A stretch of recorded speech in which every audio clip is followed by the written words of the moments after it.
Olá, eu me chamo Suelen, sou professora de Geografia. E se tu queres saber um pouquinho sobre a vulnerabilidade das mulheres no Afeganistão na atualidade, vem comigo e assiste esse vídeo. Antes da gente falar um pouco sobre a situação das mulheres no Afeganistão após a tomada de poder do Talibã, é necessário que a gente trabalhe com um contexto histórico, né? É necessário que a gente saiba quem é o Talibã, no que eles acreditam e essa crença, no que essa crença influencia no que diz respeito ao tratamento dado ao gênero feminino. É necessário que a gente se reporte ao Afeganistão como um terreno muito instável, geopoliticamente falando. Eu posso dizer para vocês que o Afeganistão já passou basicamente por 4 golpes de Estado.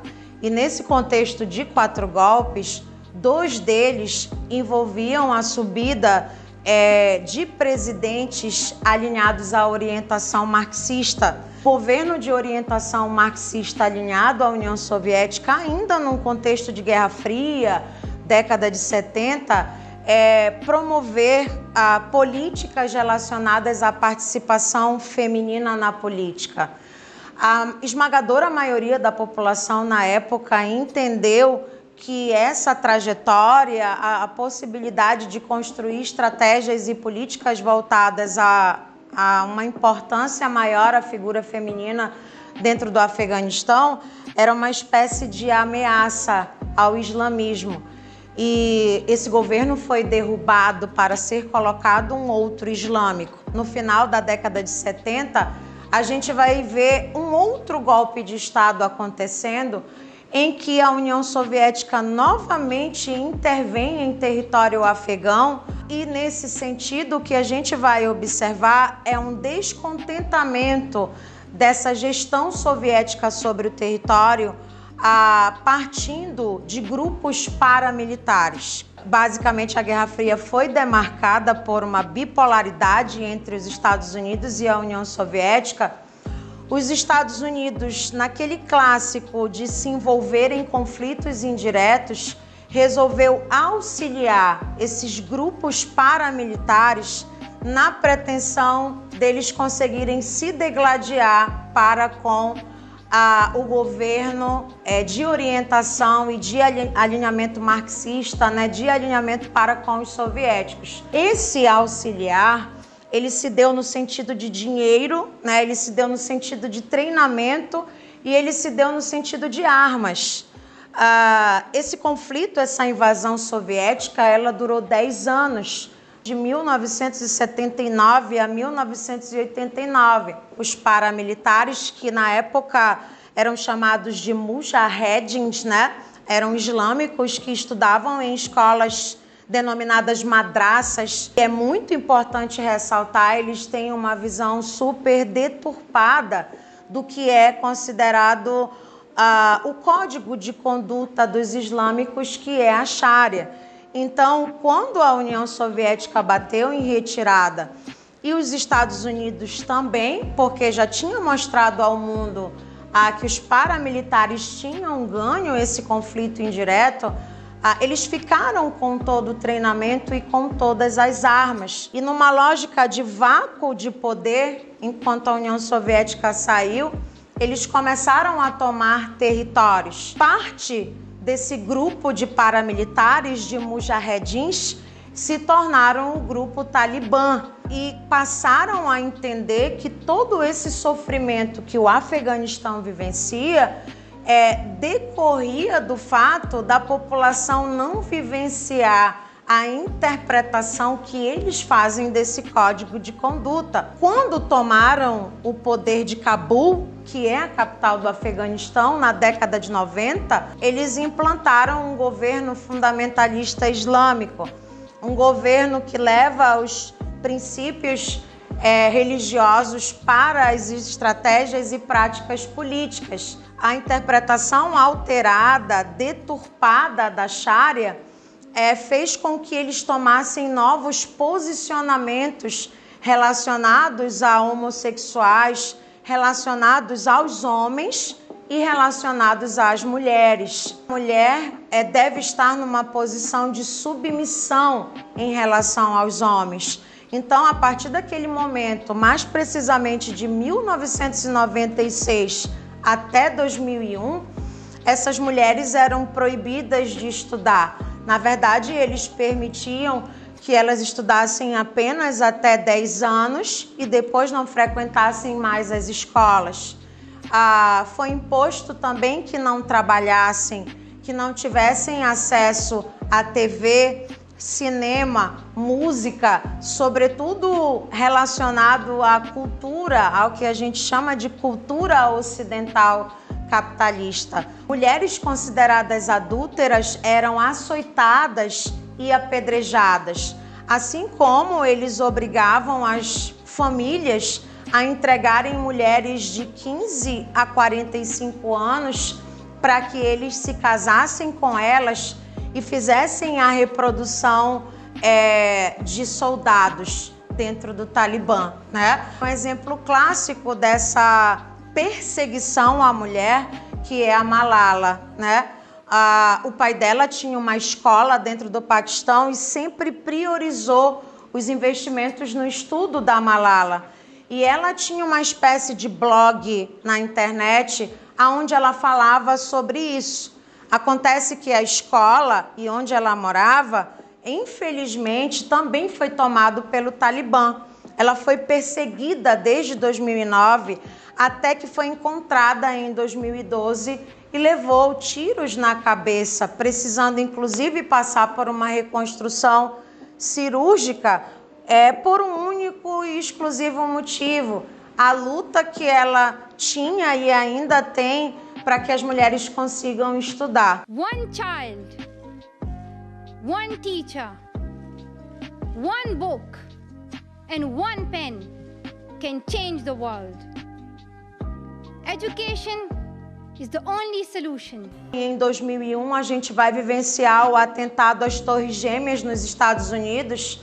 O atentado aconteceu em setembro e logo em outubro os Estados Unidos, promovendo uma guerra ao terror, resolveu invadir o Afeganistão atrás do Osama Bin Laden. O Afeganistão não quis entregá-lo. Os Estados Unidos, por sua vez, retirou o Talibã de Cabul. É muito importante que vocês prestem atenção nesse momento, porque o Talibã não deixou de existir e quando vocês assistem aos noticiários, a sensação que a gente tem é que o Talibã voltou, como se ele não estivesse atuando nesses 20 anos dentro do Afeganistão.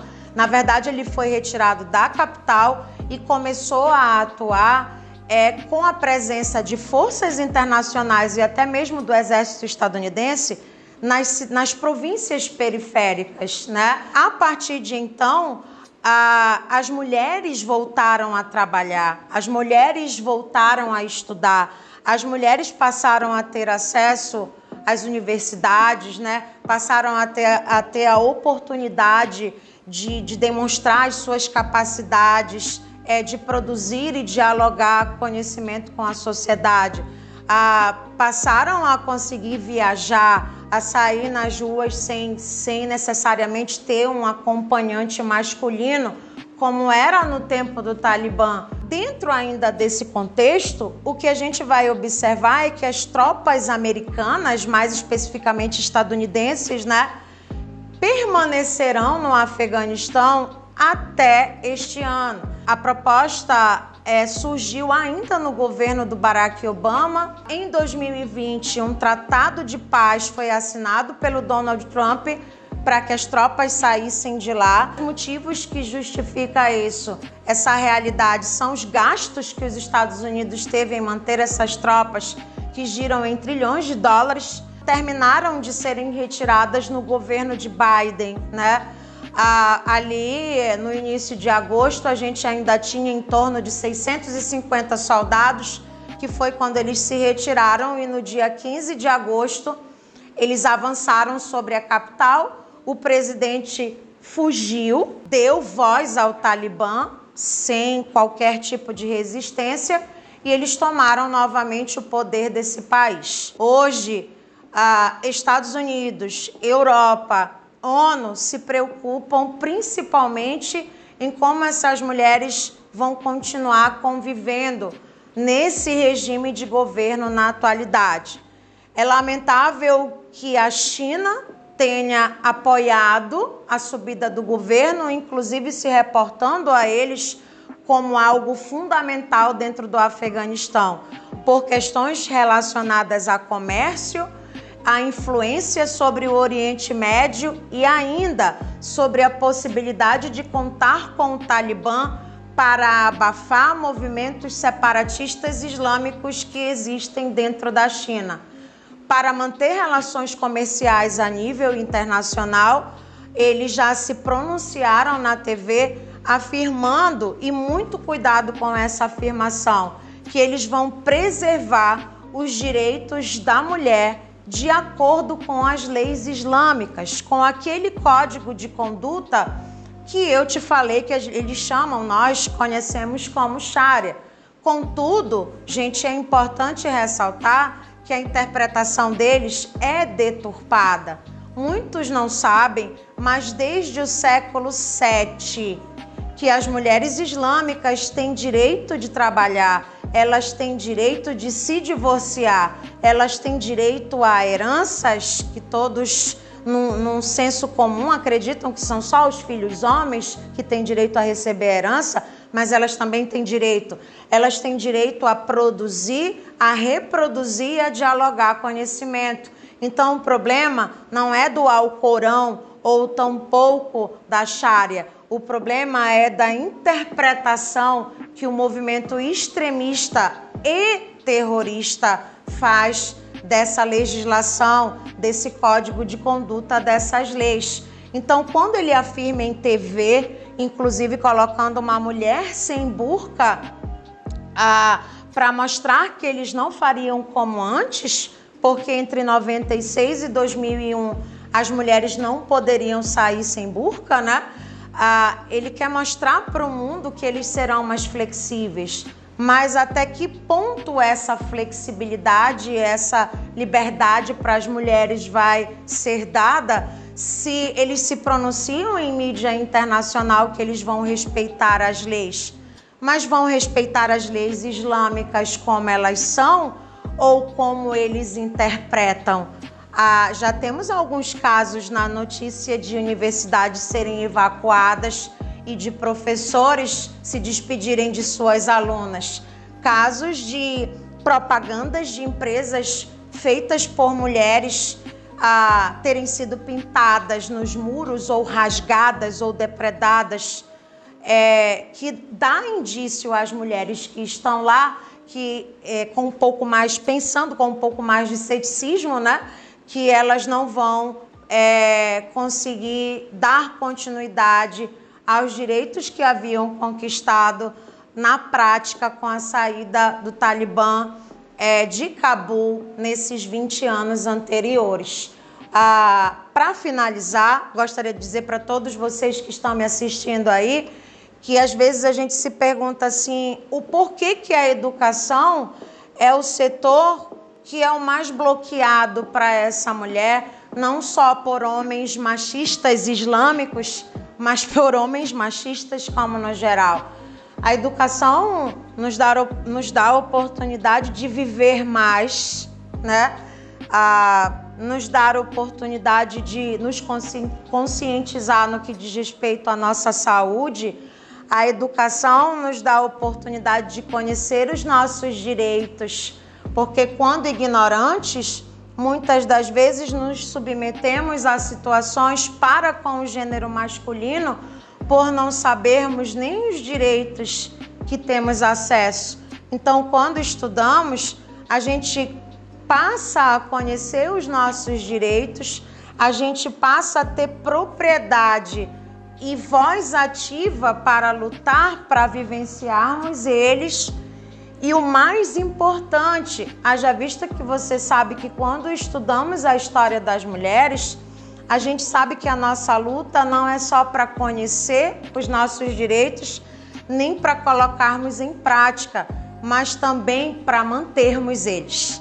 Então, governos extremistas tendem a nos mostrar que precisamos estar sempre vigilantes na manutenção dos nossos direitos para que a gente consiga traçar estratégias e propor práticas que um dia nos leve à equidade de gênero. É isso, gente.